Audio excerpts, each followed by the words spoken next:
Gaudy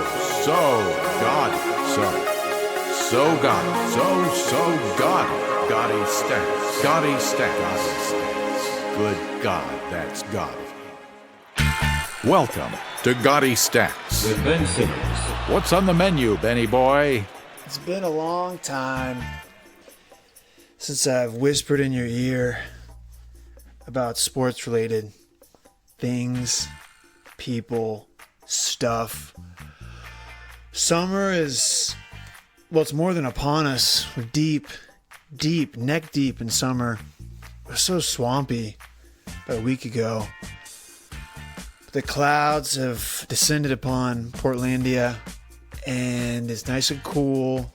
It even rained last night, which is nice. A little pitter-patter on the roof, sending me to sleep in a dreamscape of rain, soft, quiet, relaxing.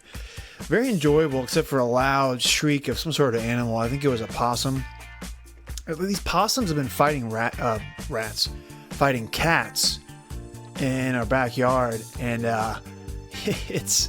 I kind of want to set up a camera with night vision. You know, get a little put it on YouTube. You know, that's some good content right there. Some grade A content.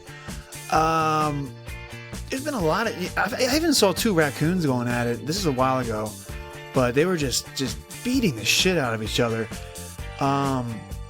You think is that a void? You know, like urban animal fighting. You know, what do you think? Can I exploit that?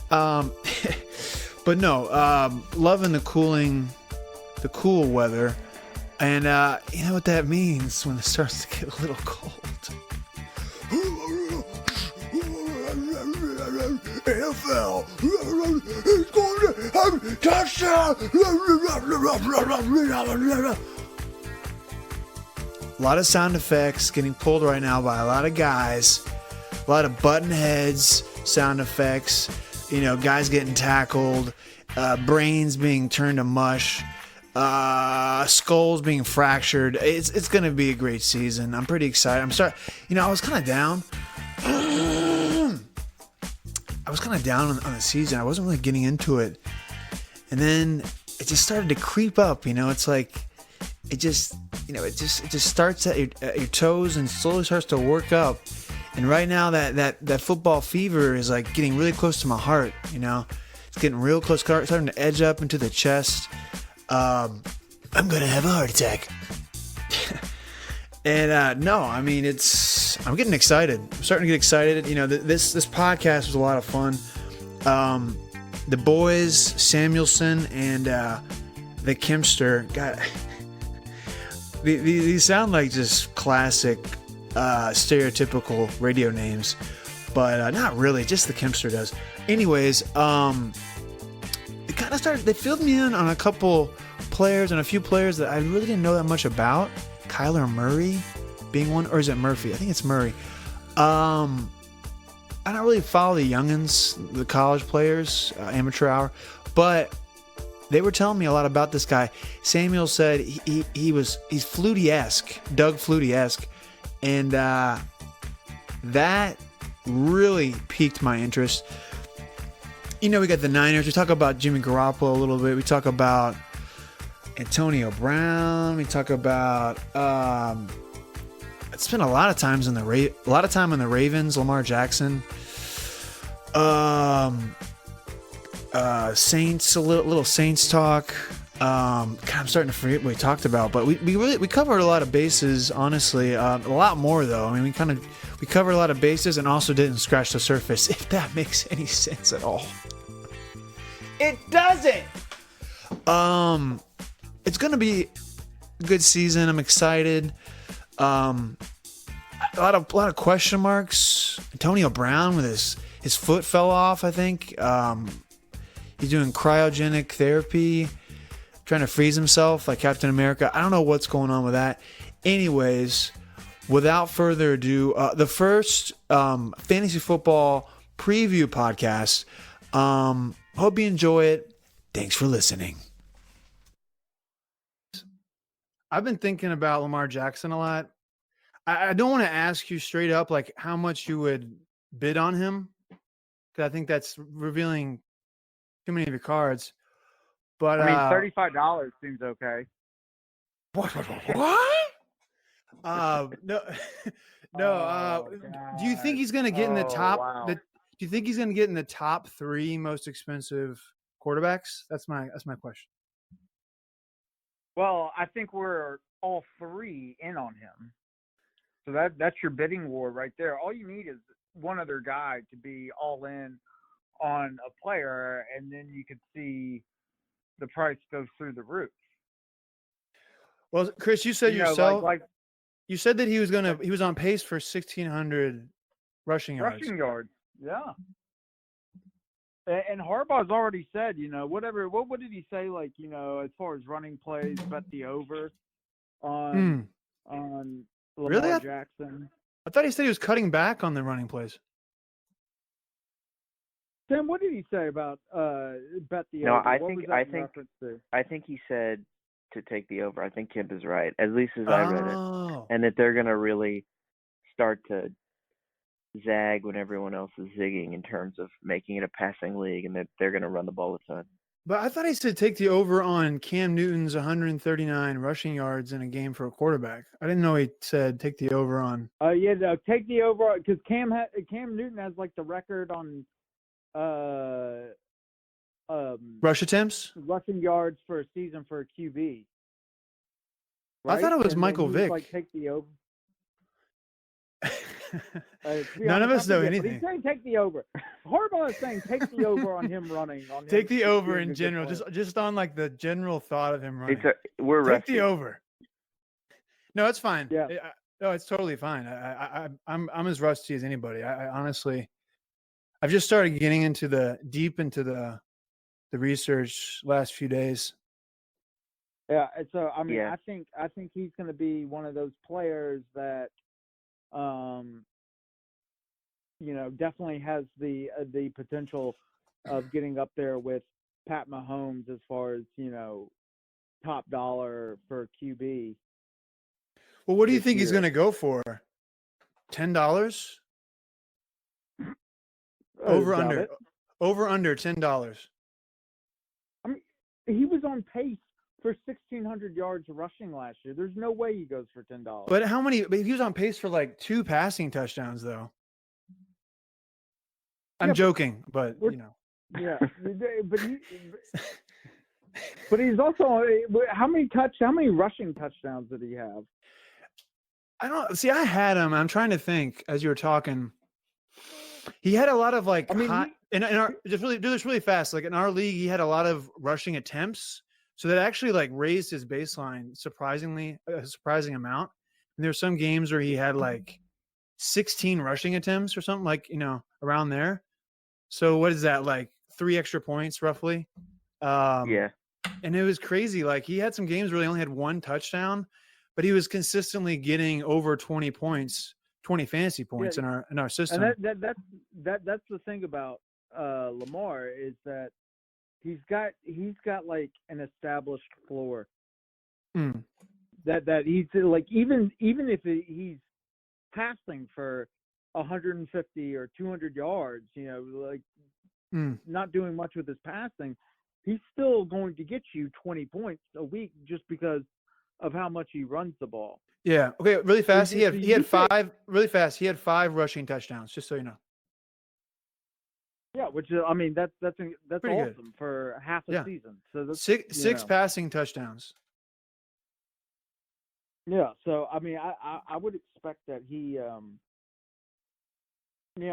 don't think they're gonna deploy him exactly how they did last year because a lot of last year was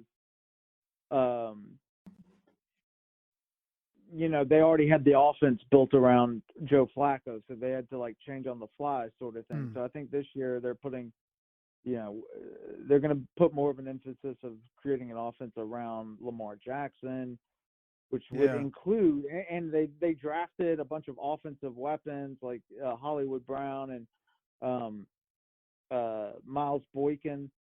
Hollywood? Marquise Hollywood Brown, who's the cousin of Antonio Brown. Oh. Yeah, he's I'm not that high on him, but he was the first wide receiver taken in the NFL draft this year. So all right. I got a quick little mini trivia question for you guys. Two of them. Samuel, maybe you can help me out with this one. Sure. What do you think the highest, if you had to guess, what's Lamar Jackson's highest passing yardage game of the season? Ooh. For 18 or 2019? 2019. Man, I don't think he'll break. I don't think he'll ever break 200. I'm sorry, 2018. What do you think it was? Well, 2018 as well. I think it was. I would guess like maybe 180.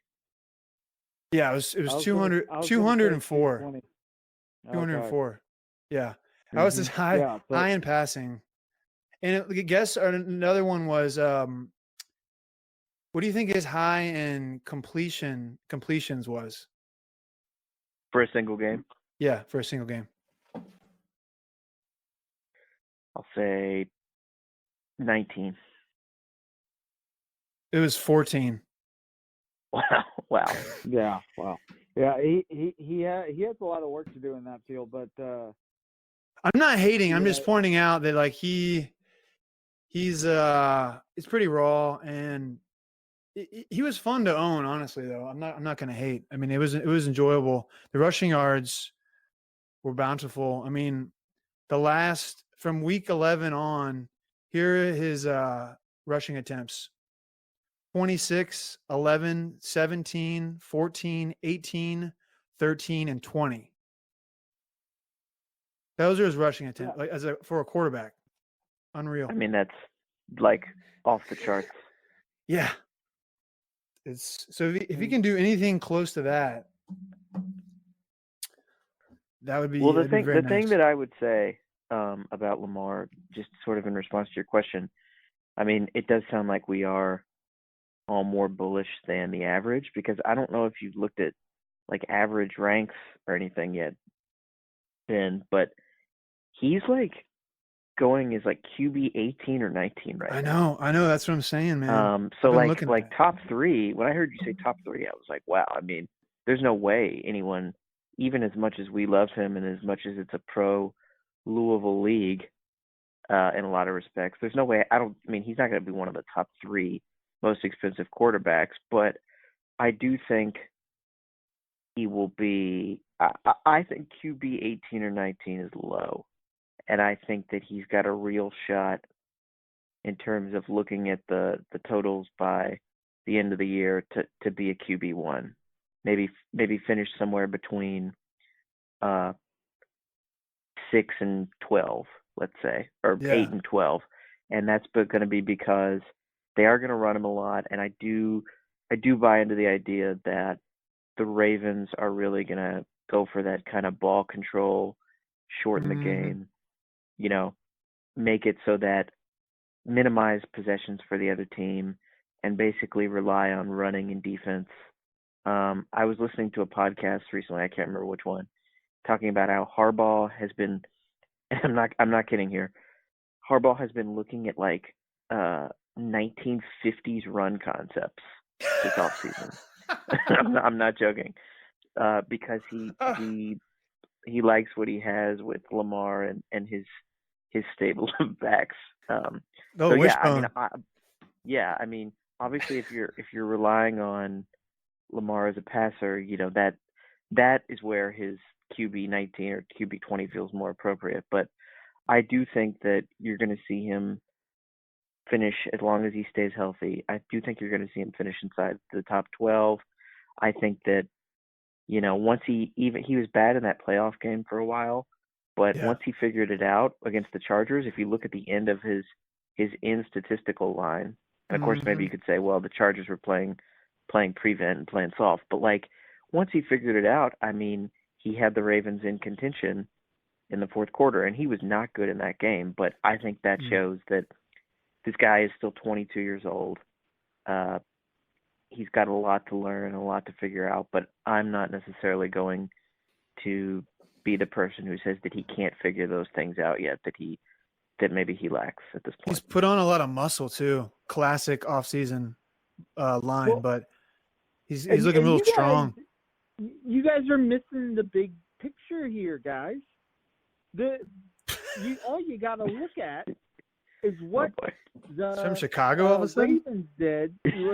What the wow. Yeah, you're missing the big picture here, guys. What happened to John Candy interrupting here?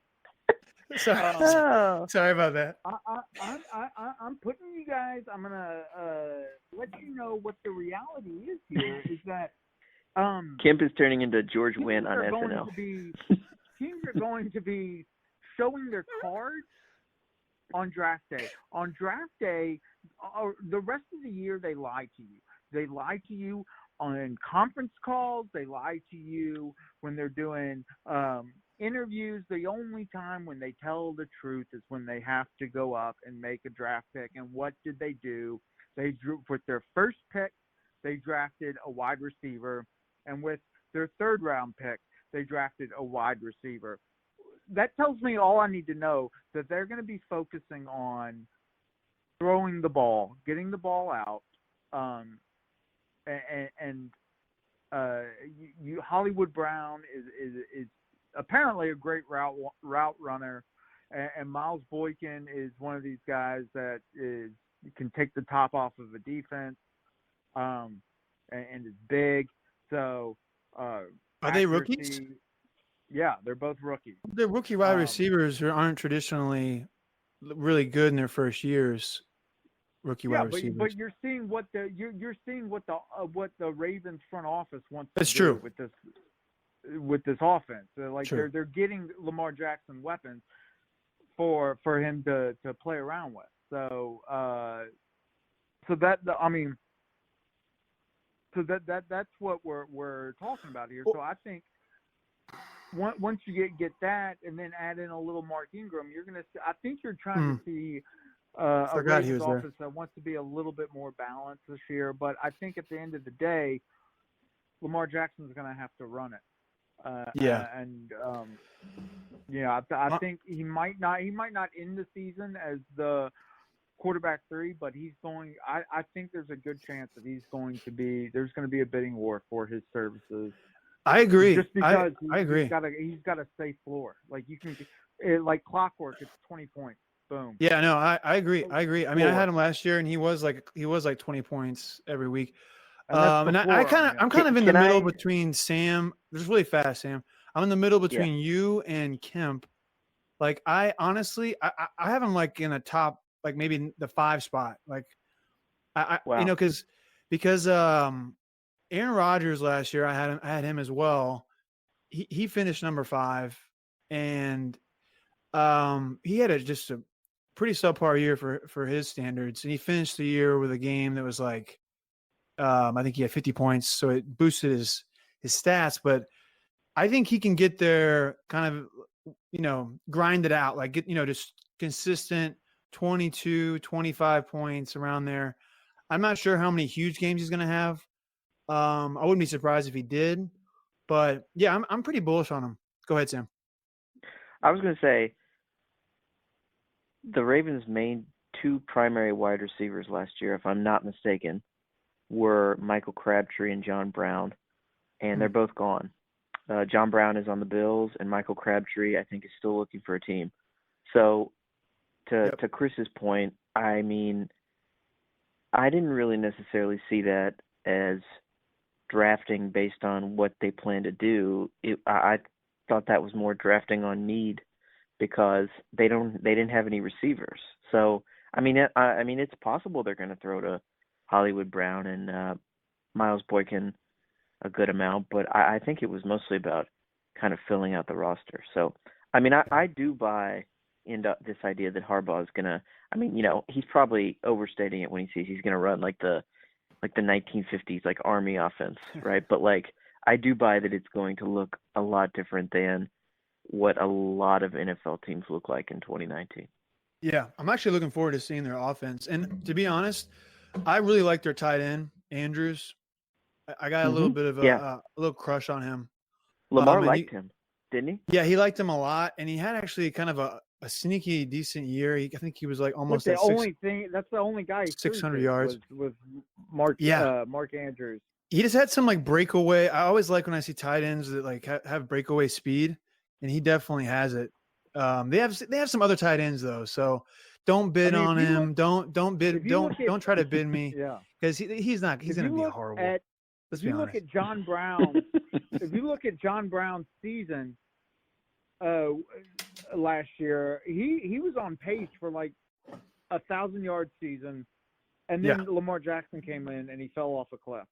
So, to Sam's point about signing Crabtree and John Brown, those signings were for Joe Flacco. Then once Lamar Jackson came in, they had to reconfigure everything on the fly. And then you have an off season with new faces, new talent.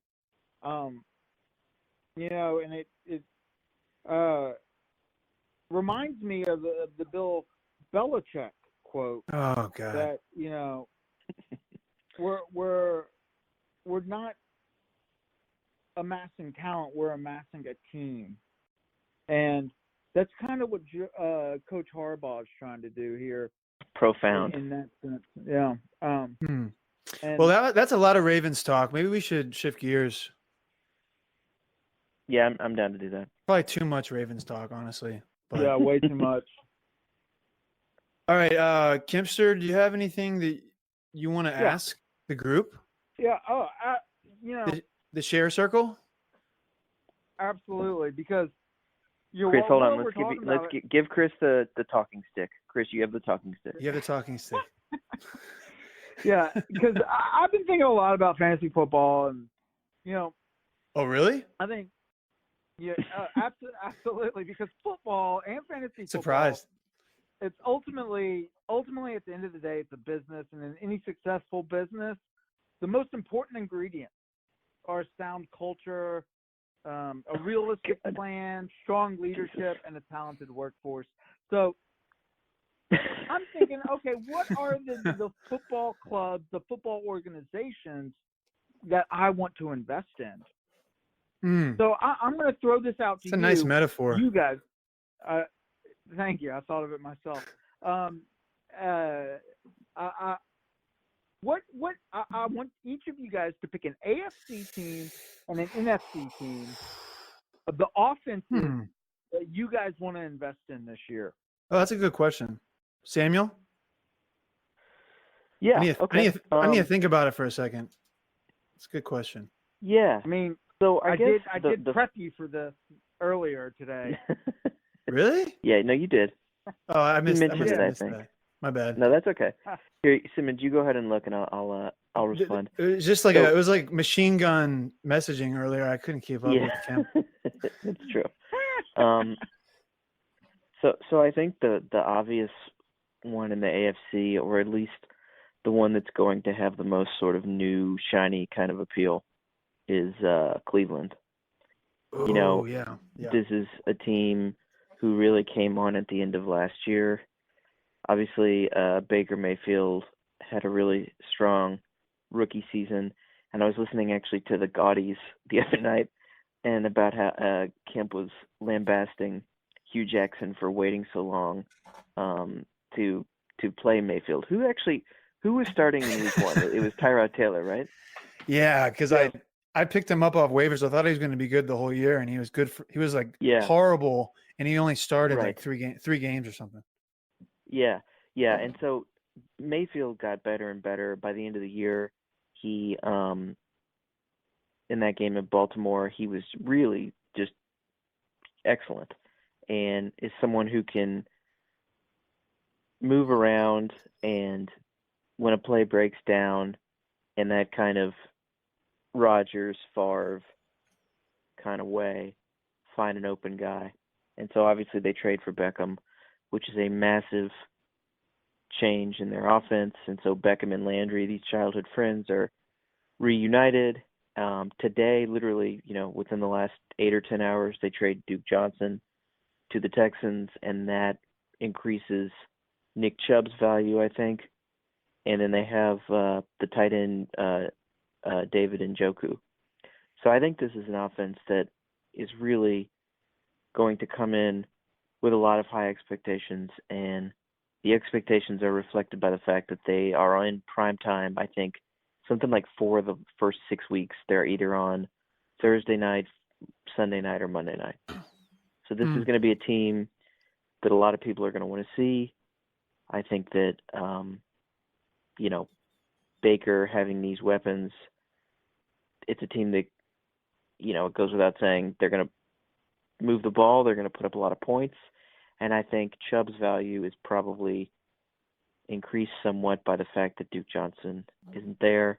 Obviously, second half of the year, when Kareem Hunt potentially comes back, Kareem Hunt could potentially eat into that workload for Nick Chubb. But beyond that, this is an offense that I think more than a couple of savvy managers in our league are going to want a piece of. Yeah, absolutely. I think Nick Chubb is probably a pound for pound, one of the best running backs in football right now. And like Chubb. forget about Kareem Hunt. So much can happen in 8 weeks. We don't know if Kareem Hunt will ever see the field. So bid on Nick Chubb. Don't worry about Kareem Hunt. Go after him. And like you said, Baker Mayfield is, really showed his mettle last year.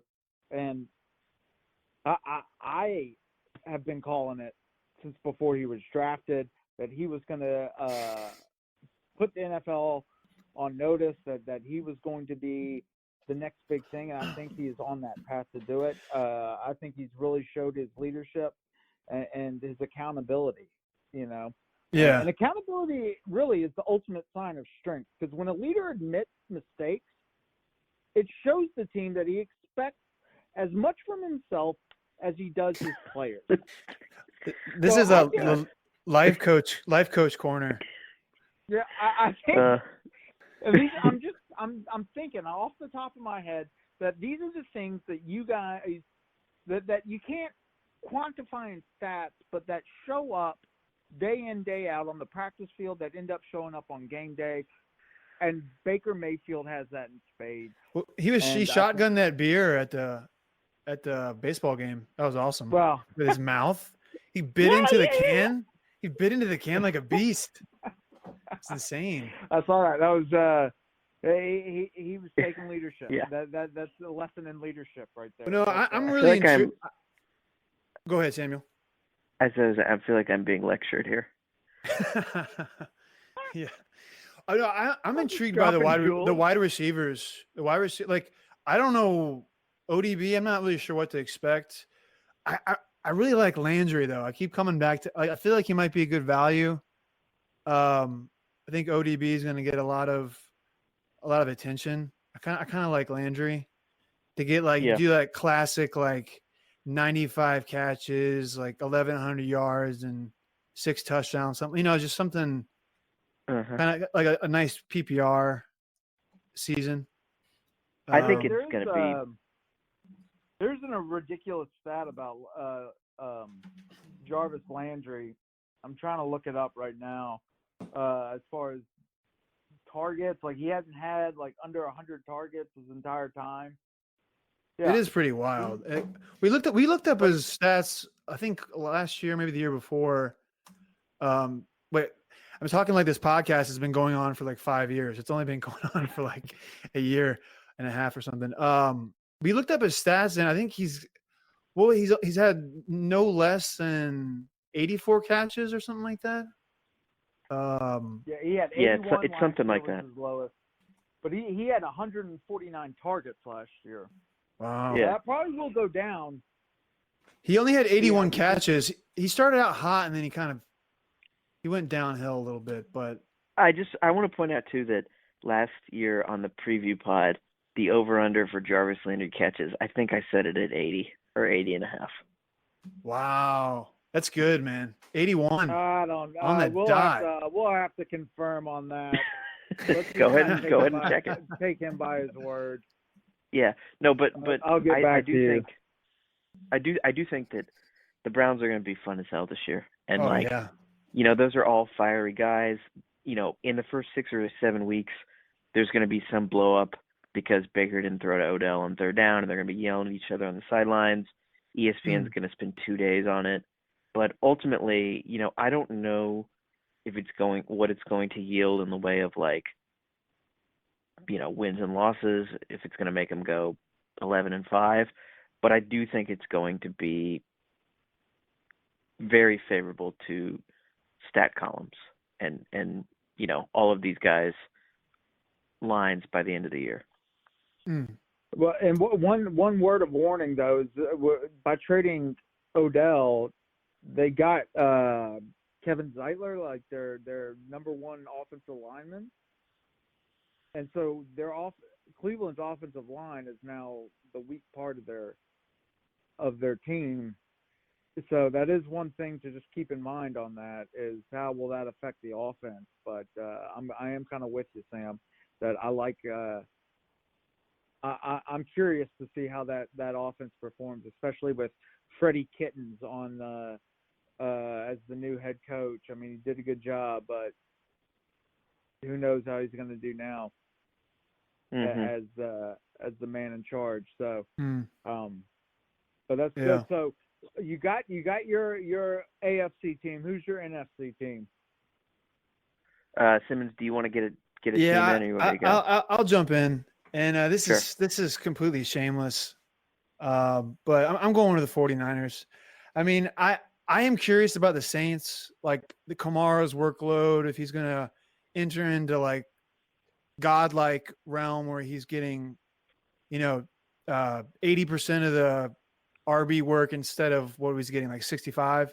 And then if he can perform like he did at the beginning of last year, I am very curious about that. And I don't usually bid on running backs too heavily, but if I hear enough blurbs that he's heading in that direction, I might back up the old truck, the old Brinks truck for Kamara, because he treated you very nicely in the league last year. But I don't know, man. I see a lot of value in Garoppolo.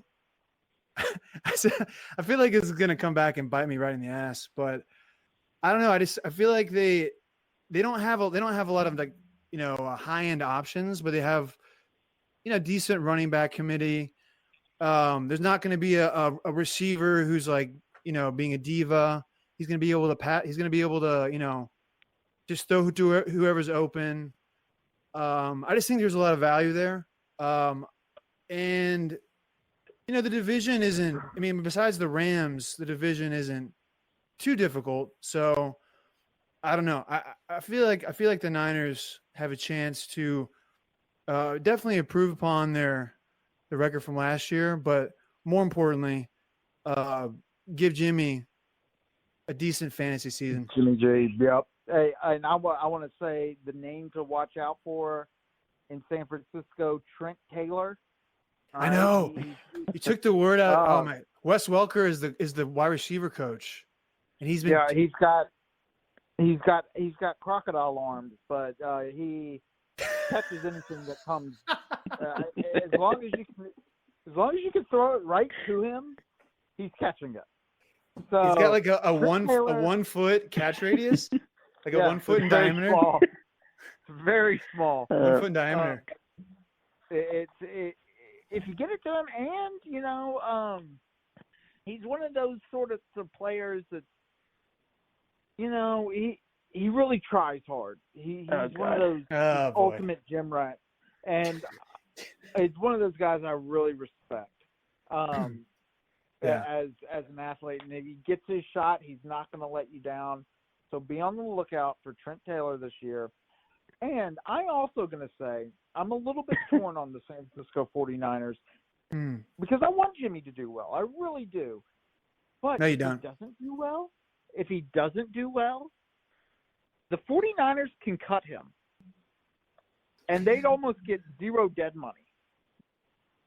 And then Bill Belichick can sign him and bring him back home to the New England Patriots to replace Tom Brady, which would just make my day. So I'm kind of, I love my Jimmy G, but I also want him back in New England. So I think it'd be too We'll see how that embarrassing works. for them to cut him. I don't know. Maybe, but I have a couple of thoughts on this. Number one, Let's I've hear never 'em. heard of a football player referred to as a gym rat. Football's played on a field, not in a gym. So you've sort of just shown your hand there. Number two, I haven't heard a single peep about Trent Taylor and the stuff I've read, which doesn't mean he's not going to be good. Well, But lot are- of hype on Dante Pettis. Lot yeah, of hype on yeah. Dante I Pettis. heard the same. I like the and receivers. and this guy that they drafted out of South Carolina, Debo Samuel, kind of a Debo? return specialist, somebody who was in the slot a My lot mama in gave me college. that chain. Sort of, he. I'm just gonna move on from that. He sort of is. I would My compare chain's him, punk. having watched him some in college, like his ceiling is like maybe potentially Anquan Bolden, someone like Anquan Bolden.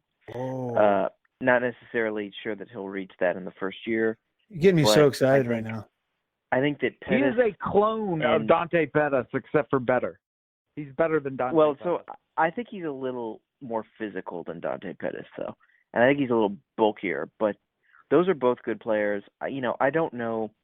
I Kittle. feel like there was some apparently Dante hype. Pettis. Obviously Kittle. Dante Pettis is on the second team right now.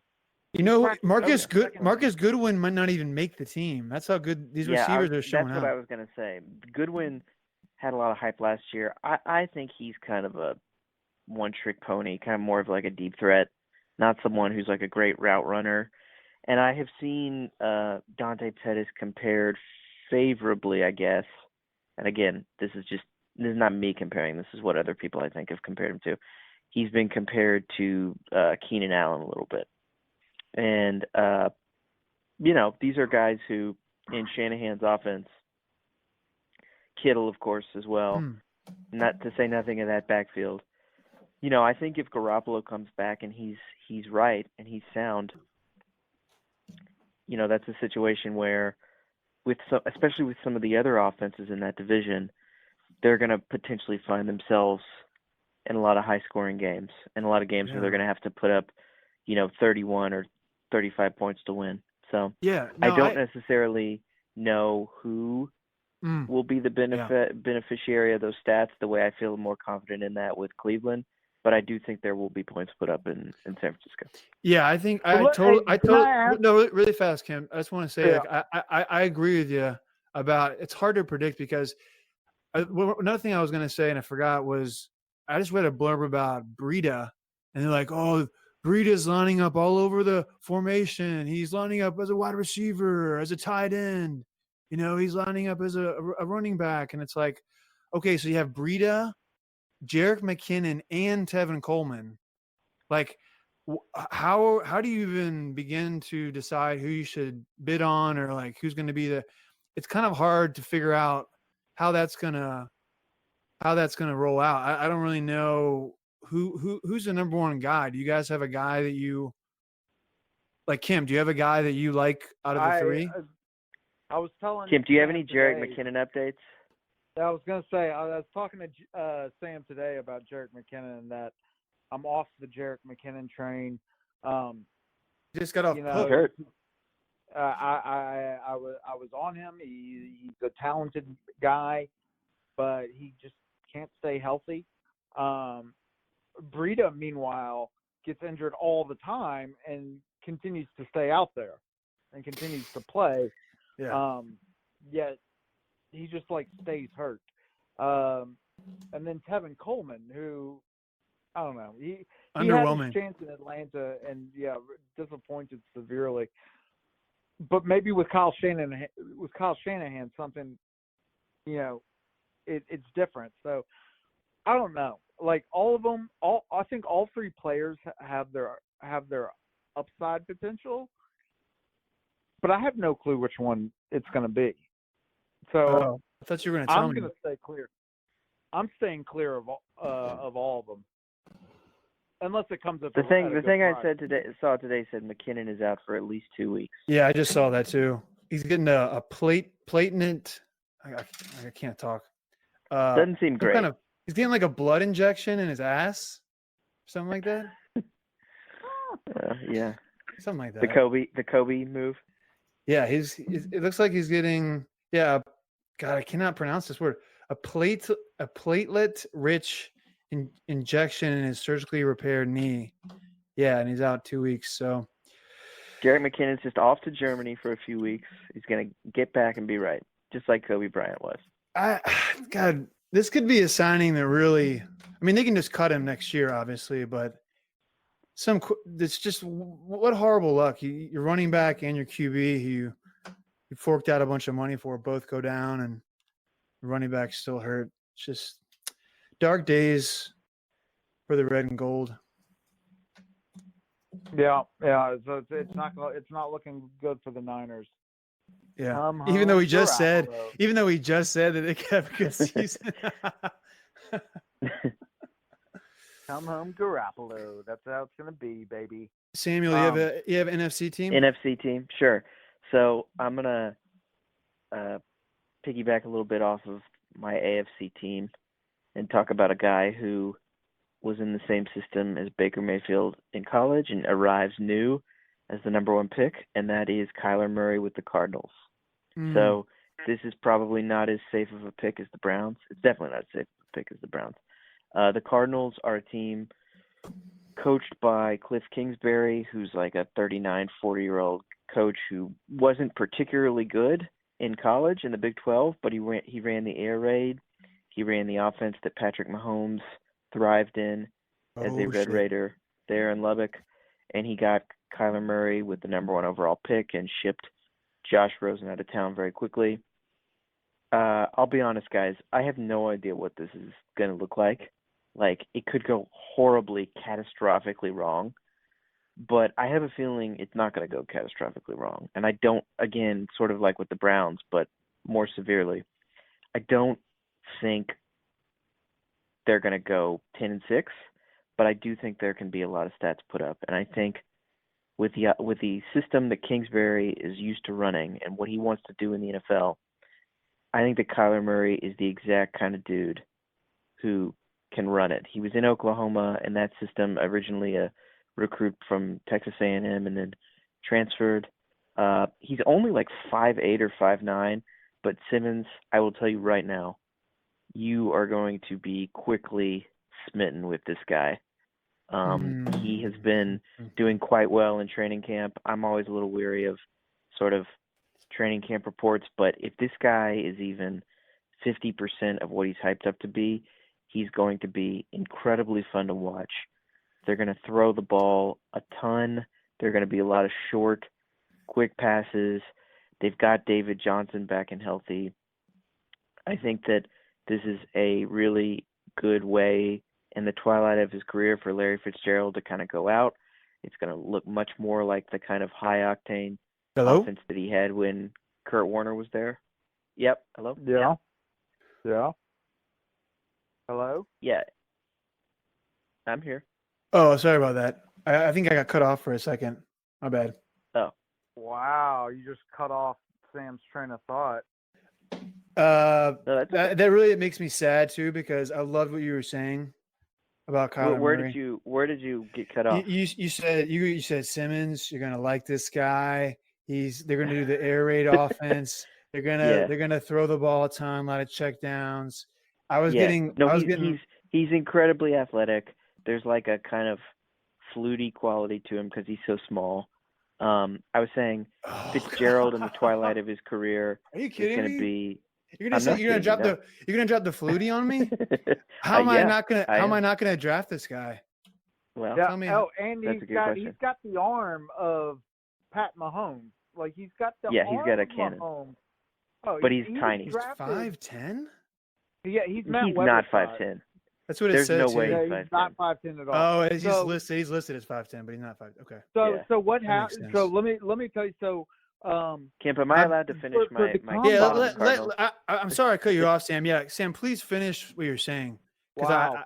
I was like enraptured in what you were saying. Repeat what you already said. No. I'm not repeating. No. Here's what I think would happen. I opened up a new tab and I was typing in Kyler Murray highlights, and then I pressed mute, because I didn't want to. I didn't want Yeah. the sound to be like loud, and I It think happens. I fooled myself. Wow, I'm really embarrassed to say. No, that's okay. But yeah. No, but I was gonna say, like, I think Fitzgerald at the end of his rope, this is gonna look much more like the kind of high octane offense that he had with Kurt Warner when Bolden was there. David Johnson is fresh and ready to go. They drafted these two receivers, Andy Isabella out of UMass and Hakeem Butler out of Iowa State. They're basically, I think one is about 9 inches taller than the other, so they're polar opposites, but two additional weapons. And then I also think that the second-year player receiver out of A&M, Christian Kirk, is primed to break out. I really liked him. He was actually my favorite receiver in last year's class. I think he's also primed to break out. So Yeah, I like him too. this is a team that has a lot of potential and is going to be, at the very least, much more exciting than they have been in the last several years on offense. Great. No, I'm glad you tipped me off to him. Yeah, the thing, and let me add on that about Kyler Murray is that he has. I put him as a hybrid. He's got Lamar Jackson's running ability combined with Patrick Mahomes' throwing ability. So he's got the best of both worlds. His only thing is that he's like Matt Weber size. He's like 5 foot nothing. Simmons. He also has Steve Nash's vision. What? Yeah. Oh my God. The guy is legit. He's really stocky. He looks really stocky. I like him. I like the way his body looks. And I thought in when they were playing Alabama. I'm watching highlights right now, by the way. Yeah, I thought he went down like really easy whenever somebody on Alabama got a hold of him. He went down super easy. So there's also that kind of concerns me. But that's also an incredible defense he was against, though. Yeah, but you're also talking about now he's moving up to the NFL, which are all going to be better than Alabama's defense. I don't care how good Alabama. Kemp, let me ask you something though. Is he elusive, kind of like Philip Lindsay? Was he able to like dodge the tacklers so they weren't even could he get away from them so they didn't even touch him? Was he like that? I mean, I know he's small, but Barry Sanders was also easy to take down, but he juked so many defenders that it was kind of hard to even get a hand on him. Yeah, well, or is he slow like Royce Freeman? Wow. Oh, wow. Booyah! He knows he's got a Brady-like sense of knowing when the pressure's coming. You mean like a plotter? To bail out. Yeah, no, he knows when to bail out. It's the sixth sense that he's got. But he's a rookie, so I don't want to throw all my eggs in that basket there. But I think he's QB1. QB. I actually think he's got that upside to be a top 12 QB, but I agree. I'm hesitant to do that, go all in on him. But and I'll also point out that they also drafted Keyshawn Johnson in the 5th or 6th round, and apparently it's Keyshawn Johnson that's turning heads in practice with Arizona, not Andy Isabella, not Hakeem Butler, who apparently might be cut. So it might just be Isabella and Keyshawn Johnson. But they do have a lot of weapons there. Plus, they've got the tight ends. Charles Clay, I think, is with them, and Ricky Seals-Jones. But I, too, am a fan of the Arizona offense. I'm curious to see how Cliff Kingsbury, perennial failure in college, is going to dial up the offense. Can I just add something too? Simmons, course, yeah. you may not have Murray this year, but I'm just going to tell you, there's going to be a situation this year, okay? And you're on the West Coast, so this will be more the early afternoon game for you. I think of it, of course, as the late game in the afternoon. But, there's going to be a situation where there's going to be, 2 or 3 games on in the 4 o'clock window. One of them is going to be, Dallas and the Giants, or, New England and Denver, and it's going to be boring as hell. It's going to be like 13-10.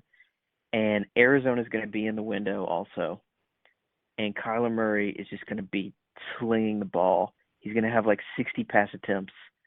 And those are the times that I would encourage you to forget the game of the week, forget the national platform game with the with the name brand teams, and go watch him just like tear shit up against, the Lions or whomever. Well, he's gonna have a couple games like that where he's just gonna go nuts, I think. Not only will I watch him play, but you said he might not be on my team, but after the pitch you guys just gave me, I think he probably will be. So if you planned on bidding for him, just know that old Simmons will be in there slinging down the dollars. Yeah, boy. All right. So, Samuel, do you have anything you wanted to ask us? Well, I was going to say, Simmons, do you need your AFC team? Well, I was gonna just really fast the Steelers. I'm curious about holy shit! The running back situation, Jalen Samuels. I really am curious about Jalen Samuels. There's been like always turning heads. He's a Swiss Army knife. Once again, lining up all over the field. What is he? He's like Larry Centers 2.0 mixed with, a splash of Garrison Hurst and a little Ricky Waters thrown in. What is this guy? And they love him. They're using him all over the formation. Connor, it's Connor, right? The other running back. Yeah, James Conner. James Conner. They're saying that they're kind of treating him with kid gloves. He's kind of banged up. He's still healing. They don't want to overdo it with him. I think that Jalen Samuels has a chance to be their 2-minute running back, like come from behind, I don't know. I'm kind of head over heels for him. I'm already hyping him up, but I thought the same thing for Deion Lewis last year, and it was a colossal disappointment. So I don't want to hype him up too much. I don't want to get my hopes up too much, but I'm curious about him. And I'm curious to see what their wide receiver core looks like, minus Antonio Brown. Juju, I think he has sky high potential this year. I want to see where he goes in terms of dollars. Where do you think he's going to go? Like 50, 55, I'm 60? torn on Juju. I didn't think he played particularly well when Antonio Brown wasn't on the field and it was just him. He was I better didn't think when he that played happened. all that well. No, okay, well the stats show otherwise. Well, I remember them playing New England Patriots and J.C. Jackson locked him down. He got like one catch for 15 yards or something like that. I remember Chris on the podcast saying that Juju wasn't going to be good last year because of James Washington. Oh, that hasn't aged well. I did not say that. I would never have said that. Check the tape. Let's get our podcast producer check the tape. Who are the wide receivers they have this year? Washington, throwing out Juju, bogus quotes that never happened. Jarvis Landry, 80 catches. Get the fuck out of here with that. You never said that. You're making up shit. All right. Sounds like it's from Chicago again. No. Who are the wide receivers though? Who's their depth chart? I can look it up. They drafted a guy. Deontay Johnson. They got they're so good at drafting wide receivers. Moncrief. Moncrief is their second wide receiver, I think. Is their wide receiver too? They got Vance McDonald. That's a sleeper tight end. And speaking of tight ends, Jalen Samuel came out of NC State as a tight end / wide receiver. Tight end / running back. So they could flex him into the tight end spot too. Oh man, he has me so hot and bothered. We haven't even talked about Benny Snell, who they also drafted. Yeah. Doubt Benny Snell's going to do much. And they still got bag of bones, Roethlisberger. Simmons, Benny Snell is one of the best, probably the best running back in the history of Kentucky's football program and was a 4th-round pick. I think Benny Snell. tested kind of slow at the combine, is more kind of like a throwback, old-school running back in a lot of ways. He's Benny But, Snail. you know, I would argue that James Conner is not a huge talent either. I don't think there's a huge talent difference. 6', 225? Yeah. I don't think there's a huge talent difference between James Conner and Benny Snell personally, but it is James Conner's job, obviously. But that's, I'm not saying that Benny Snell's going to, like, break out or anything, but that is certainly a name to consider, especially if Conner goes down. So I think that's someone who and Jalen Samuel. I can't say that about Benny Snell. Yeah, but he could still offer value. He could still offer value in that offense. Is all I'm saying. If someone goes down, I mean, he probably won't get his chance in the first year. But no, I mean, Simmons, to answer your question on Juju, before we move along, I mean, it's hard to say with dollar values. Like, I can't tell you whether he's going to be $50 because it depends on what the market is set at, right? And like what the people around him and above him are going at. But I think he's comfortably in the kind of top 7 or 8 receivers off the board in terms of either a snake or an auction draft. Well, and what did you get Julio for last year?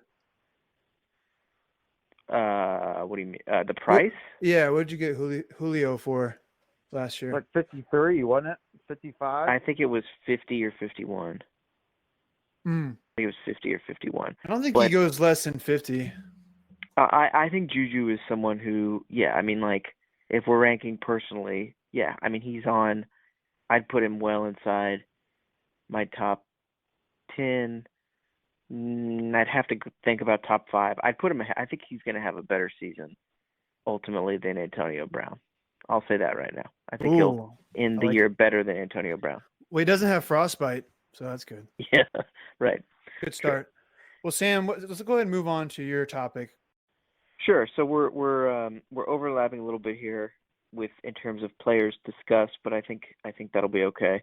So I've got 6 players here, guys, and these are all guys who on Fantasy Pros, when I looked at the auction calculator in a half PPR 12-team league with a $200 budget, came out as double-digit auction values. So they were at least $10, all of them. Obviously, some of them are much more than $10. But the thing that they all have in common is that they all will be playing on new teams this year.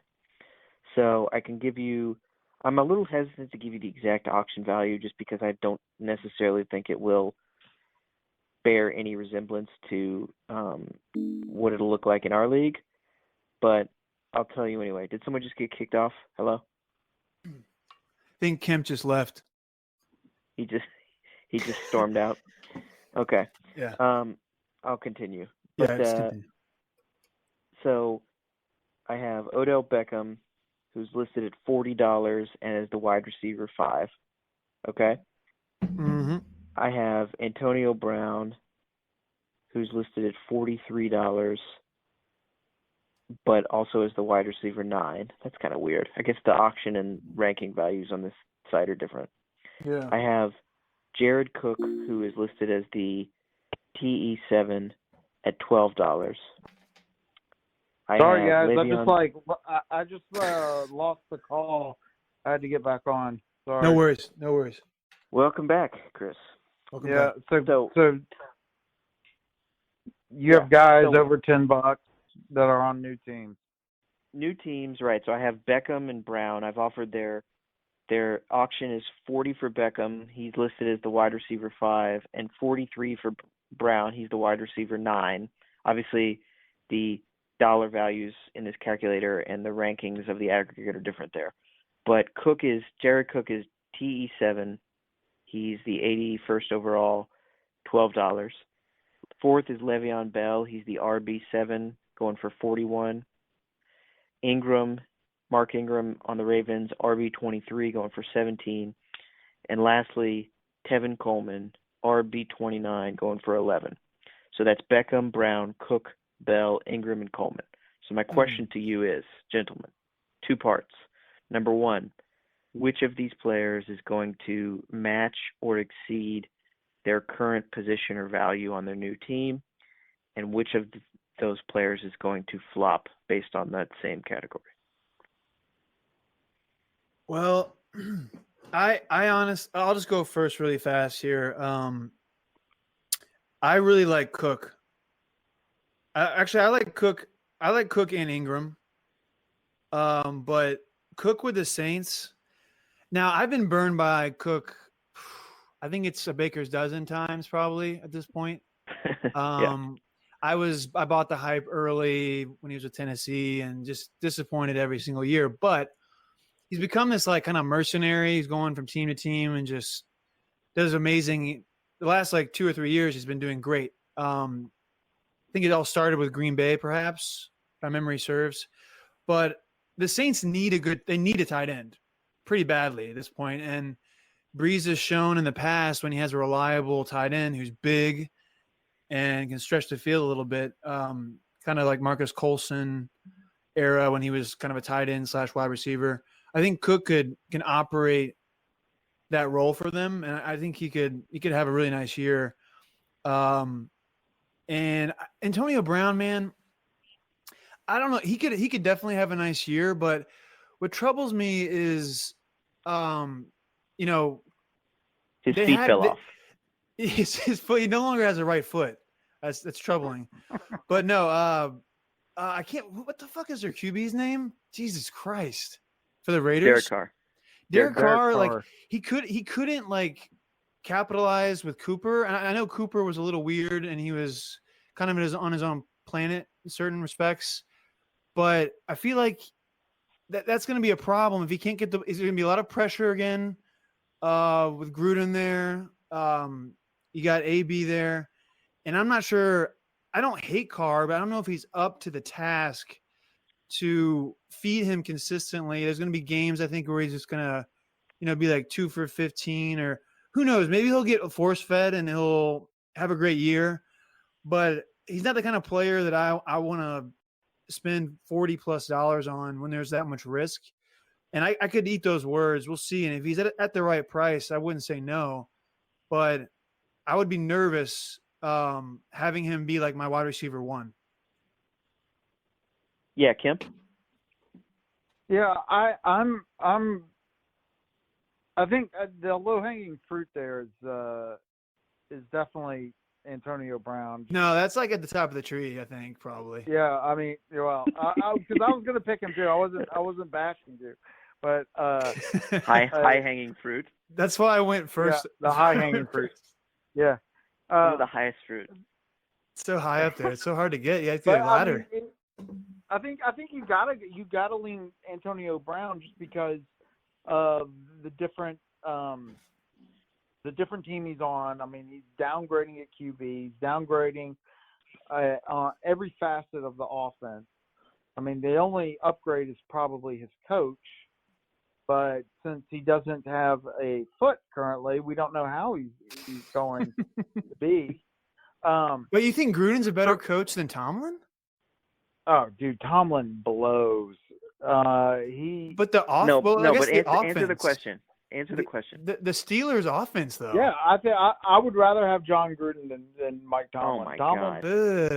Dude, Tomlin doesn't know how to coach. Are you kidding me? He's a player. He's won a fucking Super Bowl. He goes to the playoffs every year. He won. Kemp, that is an abominable take. No, he didn't. Mike Tomlin sucks. Ask any Pittsburgh Steelers fan what they think of Mike Tomlin, and they will give you a 10-minute rant on how much Mike Tomlin is a disappointment. Guarantee it. I just don't see it. Whereas John Gruden has like spunk. He's got personality. That's your argument? He's got spunk? He's got a lot of spunk. What can I say? So Jim, that makes fair enough. So wait, hold on. Spunk versus personality. So I would say that puts Jim Tomsula ahead of Bill Belichick. Wait, what kind of spunk? What kind of spunk are we talking about here? Because there's multiple definitions of spunk. John Gruden isn't trying to be the coach friend. Isn't trying to be a player friend, the player's friend. All right, he's trying to be a coach first. Mike Tomlin is worried about being, that's my boy. That's my guy right there. That's why his players love him, except for Antonio Brown. One wins a lot of games. One wins a lot of games, and the other doesn't. I'm surprised, Kemp, I'm surprised you didn't say Le'Veon Bell, because there's a lot of red flags there too, possibly. But he will get force fed.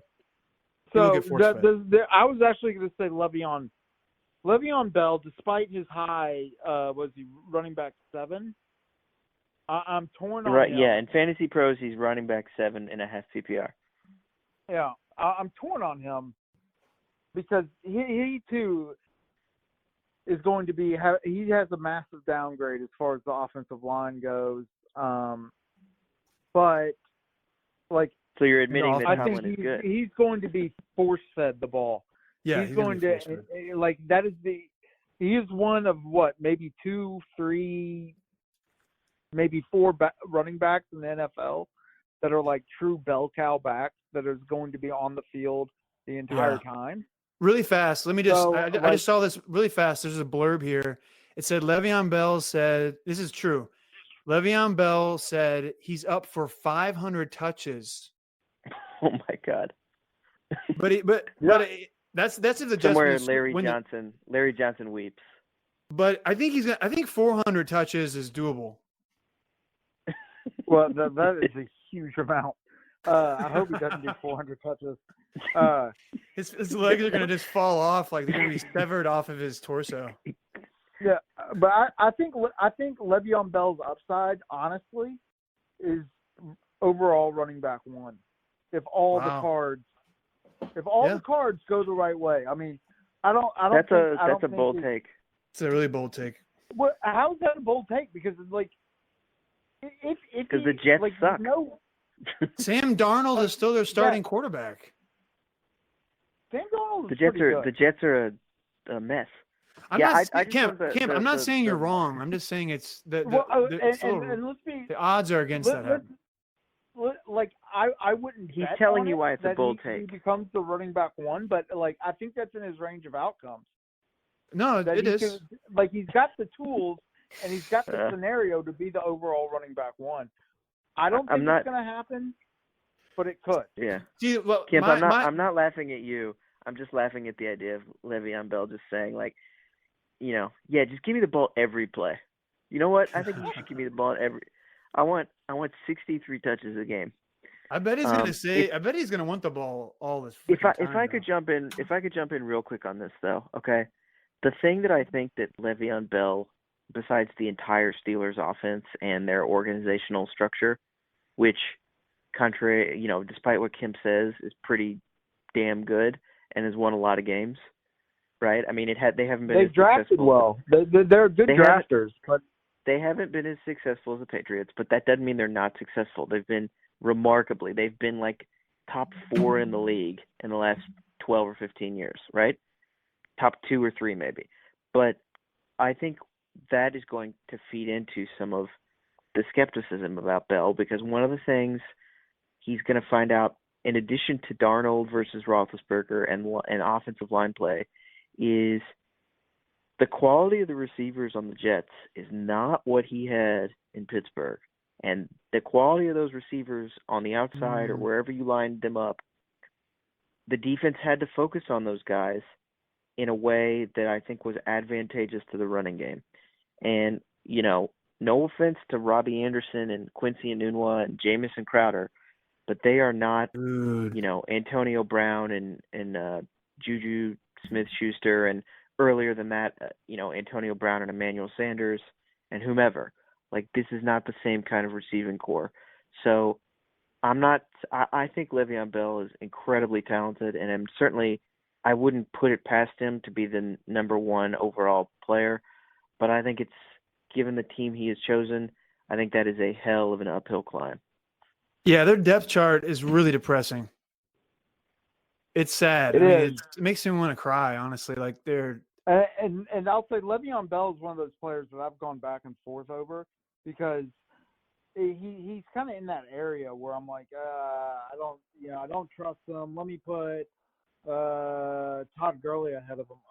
Well, do I want to put Todd Gurley ahead of him? I don't know.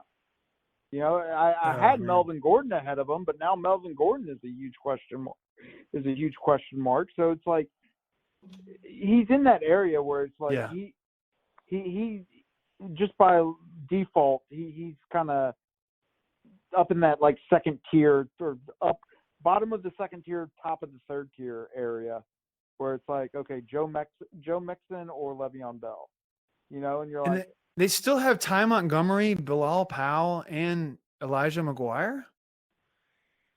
Yeah, one of those isn't going to make it, and Trenton Cannon.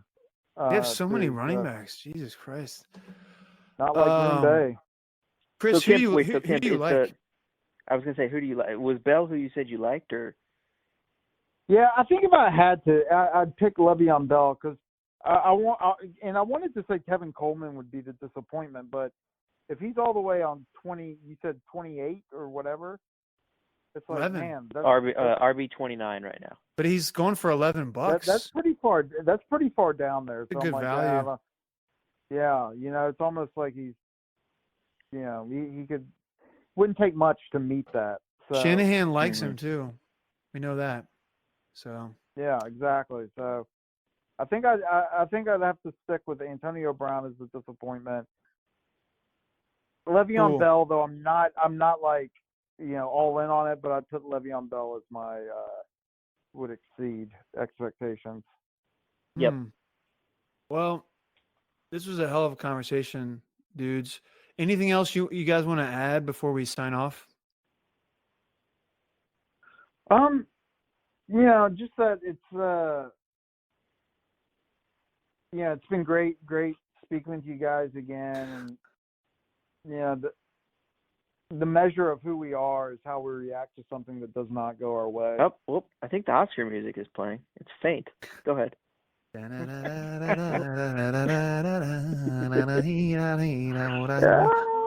just wanted to say, what are those? I hear some strings. There's some strings in the background. I just hear some strings playing. I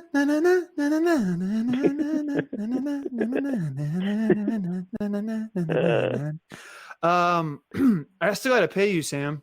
I'm going to do that this week. Oh yeah. I got to send you some money.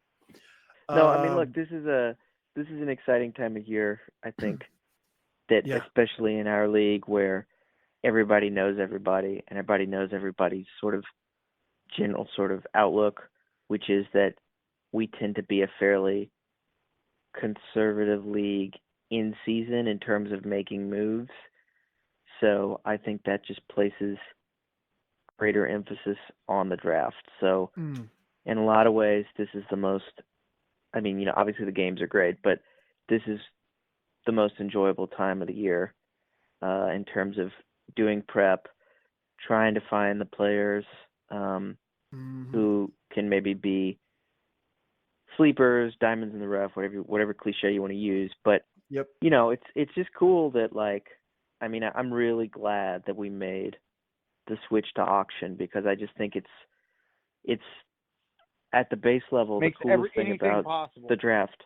Exactly. Right. And so if you drew that straw in the past where you were picking 11th of 12, right, this year it's like, okay, well, did you want Christian McCaffrey? Well, you're shit out of luck. But now if you want Christian McCaffrey, you can pay, you can bid up, you can bid up, you can bid up, you can, remove one of your organs, put it on the keyboard, screenshot it, take a picture, send it to the group, say, guys, I'm going to put this in addition to the dollar value I've paid for McCaffrey. You can get actual money out of your own wallet. God, he's going to go high this year. Pawn some of your jewelry off, or your spouse or significant other's jewelry off. These are things that we could not do in a snake draft and in a snake format. And so it makes the draft that much more exciting, just knowing that you have the opportunity to get any player you want, and that every kind of move that is made, it triggers another sort of set of reactions and moves and strategies on the board, right? If Yep. If Chris is going to come out hot, firing $67 or $68 for Saquon Barkley, and he's down to 133 or 132, then all of a sudden, that is potentially for a number of players undermining him or weakening him, even though Saquon Barkley is obviously a stud. And I think that's just been a really enjoyable part of the auction. And I think it took us a couple of years to find our stride with how to do it and how to draft well and sort of various strategies. I do remember a manager who should not be named, the first year paid, I think, for 2 quarterbacks and spent like a combined $110 on them both, despite the fact he could only start one, right? So we've come a long way from that, but it's good. And so I think we've, not everybody agrees on the format and whatever, but ultimately the actual way that you choose your players, we have really reached a good point. And I think the best thing about auction, I forget where I heard it from, but it's like, if it's a snake draft, you could do the snake draft, let's say 20 times. And pretty much every 20 time, each time you do it, it's going to pretty much turn out the same way. Might be a difference here or there, but each team's going to look the same, more or less, every single time you do it. Auction, you do it 20 times, it's going to look totally different each and every time. And that's what makes auction so much fun, in my opinion, is that each time you can practice as much as you want, but once you get into the actual room, like your entire strategy goes out the window more times than not, and it really becomes what was it was the difference between playing Texas Hold'em and no limit Texas Hold'em. You start to go on tilt with auction, and that's what I like about the auction draft, is because you really have to be on your P's and Q's. It is a lot more fun. I'm glad we switched. We didn't even talk about the Patriots, Ken, but we'll have to. Thank God. Yeah, so we'll have to convene again. No. So, like, nope. Time out. Kim, I was gonna say that we should talk about it another time. We should do another podcast where we focus on the Patriots. Yeah, I guess because I'm looking at their depth chart right now. Great, can't wait. And Edelman has a broken thumb. Yeah, That's Edelman's intriguing. got a broken thumb. He's gonna be out. And I was really disappointed we didn't talk about the Patriots. I had a whole lineup of stuff to talk about, key points to the Packers as well. Is Tom Brady collecting Social Security this year or next year? I can't. Well, we'll see. We'll see what happens with Jimmy Garoppolo. If Jimmy Garoppolo comes home, all right, if he comes back to where he belongs, he might be collecting Social Security next year. So no, that was a dad joke, but no, I mean he. Chris, I just want to, Ben, I just want to say that it turns out that if you sit on your thumb long enough, you do break it. Julian Edelman found that out. Wow! Apologize. That was good. That was a good one. On that note, or if Brady sits on your thumb long enough, either way. Ball to himself. All right, man. Kempster made up the video. Yeah, I haven't seen that one yet.